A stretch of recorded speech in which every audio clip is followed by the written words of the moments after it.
মা, তোমার বয়স কত? কলকাতার একটি বিখ্যাত কালী মন্দিরে গিয়ে এই প্রশ্নটা করে দেখুন একবার। প্রশ্নটা যদি আন্তরিক হয় তাহলে শুনতে পাবেন যে আপনার প্রশ্নের উত্তরে কেউ বলছেন, এই তো বছর 5। উত্তরটা কানে আসতেই আশেপাশে তাকিয়ে খুঁজবেন উত্তরদাতাকে, তাই তো? কিন্তু দেখতে পাবেন না কাউকেই, কারণ সেখানে তখন কোনো মানুষই নেই। অবাক হয়ে ভাবতে বসবেন যে মানুষ নেই যখন, তখন উত্তরটা এলো কোথা থেকে? আরে, মানুষ নেই তো কি হয়েছে, মানুষের মা আছেন যে, তাকে শুধু মূর্তি মনে করলে চলবে? খুব ভুল করবেন তাহলে।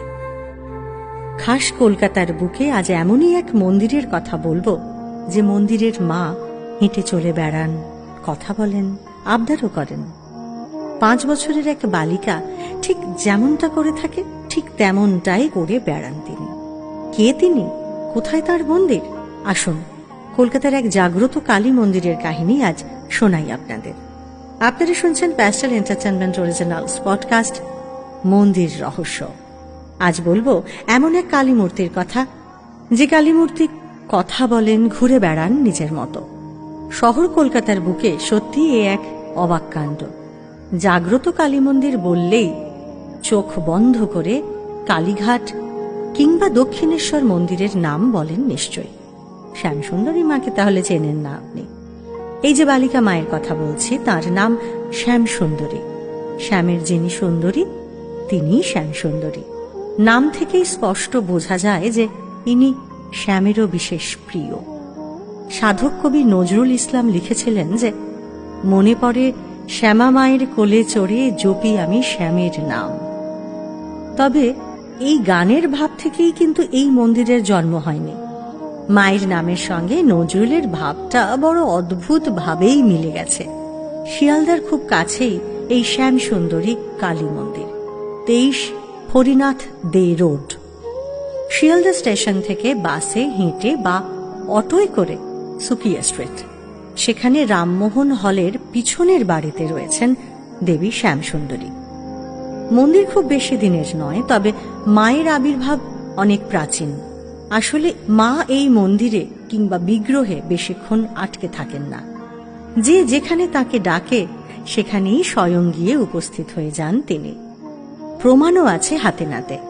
রাতে গীতা পাঠ করে মায়ের শয়ন দিয়ে মন্দির বন্ধ করা হয়।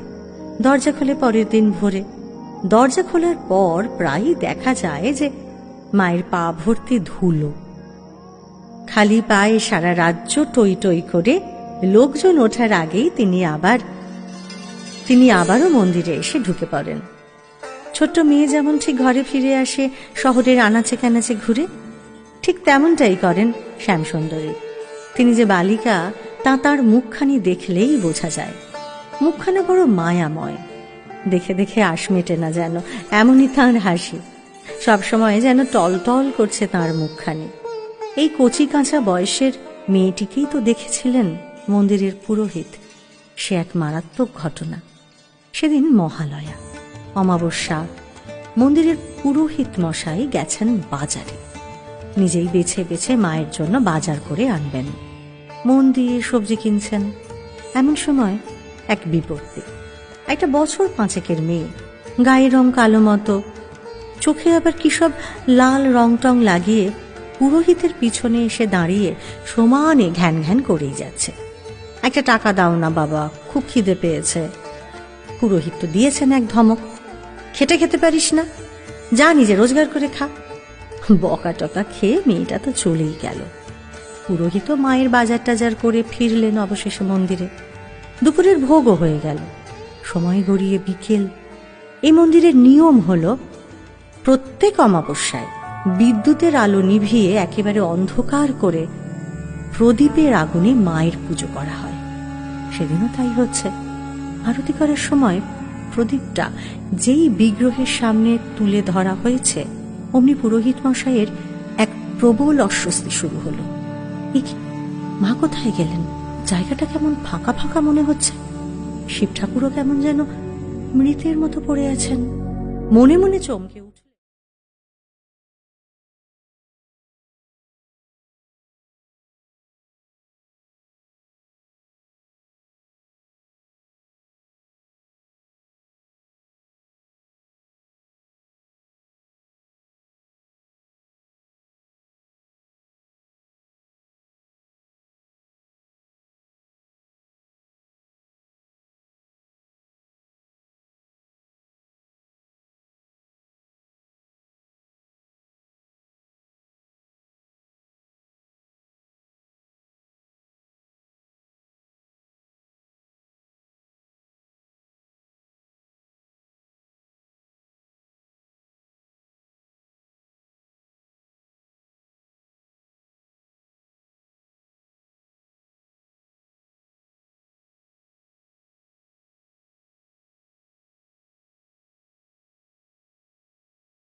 কোনো ভেদ নেই, সবাই তার চোখে সমান।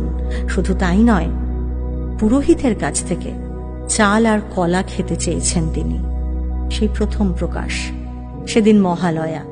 তাই মহালয়ার অমাবস্যাকেই শ্যামসুন্দরী কালীর আবির্ভাবের তিথি হিসেবে ধরা হয়। এরপর থেকে মাকে চাল কলা দিয়ে পুজো দেওয়ার রীতিও শুরু হয়। সেদিন থেকেই মানুষ তার কাছে আসুক বা না আসুক, মানুষের কাছেই তিনি নিজে পৌঁছে যান। রাতের অন্ধকারে মন্দির প্রাঙ্গণে নূপুর পরা পায়ের আওয়াজ অনেকেরই কানে গেছে। শুধু তাই নয়, তার যখন যা ইচ্ছে হয় সেসবও তিনি তার প্রিয় মানুষজনের কাছ থেকে চেয়ে নিয়ে আসেন। অক্ষয় তৃতীয়ার দিনে এখানে অক্ষয় পাত্র নামে একটি প্রথা প্রচলিত আছে। সেদিন শ্যামসুন্দরী দেবী সকলের হাত থেকে খাবার খান। যে যার ইচ্ছে মতো খাবার রান্না করে মায়ের জন্য নিয়ে আসতে পারে। সেই খাবার মাকে ভোগ দেওয়া হয়। জনশ্রুতে মাকে যিনি নিজে হাতে খাইয়ে যান, তার আর খাওয়ার কোনো কষ্ট থাকে না। নিজের মেয়ের মতো খাইয়ে যান যে কালীমূর্তিকে, তাকে নিজের মেয়ের মতোই সাজাতেও পারেন সকলে। দীপান্বিতা কালী পুজোর সন্ধ্যায় নিজের গা থেকে গয়না খুলে মাকে পরাতেও পারেন তিনি। সেই সন্ধ্যায় শ্যামসুন্দরী কালীর গায়ে অন্য কোনো অলংকার থাকে না। ভক্তরা নিজেদের অলংকার দিয়েই মাকে সাজিয়ে তোলেন। সত্যি সে এক দেখার মতো দৃশ্য। শ্যামসুন্দরী কালীর ভৈরব আছেন। মায়ের মন্দিরের পাশেই তার মন্দির। সেই ভৈরবের নাম জগন্নাথ। তাছাড়া আসল জগন্নাথও আছেন এখানে, মানে জগন্নাথ, বলরাম, সুভদ্রার পরিবার আর কি। এখানে রথযাত্রাও হয় যে। শ্যামের প্রিয় সুন্দরী যিনি, তার ঘরে শ্যাম আসবেন না তা কি আর হয়? তাই শ্যাম দর্শন আর শ্যামা দর্শন এই মন্দিরে এলে দুই একসঙ্গে হতে পারে। দেবী শ্যামসুন্দরী কালী কোনো বিশেষ গোষ্ঠীর নন, সব দিক দিয়েই তিনি স্বতন্ত্র, বেনজির।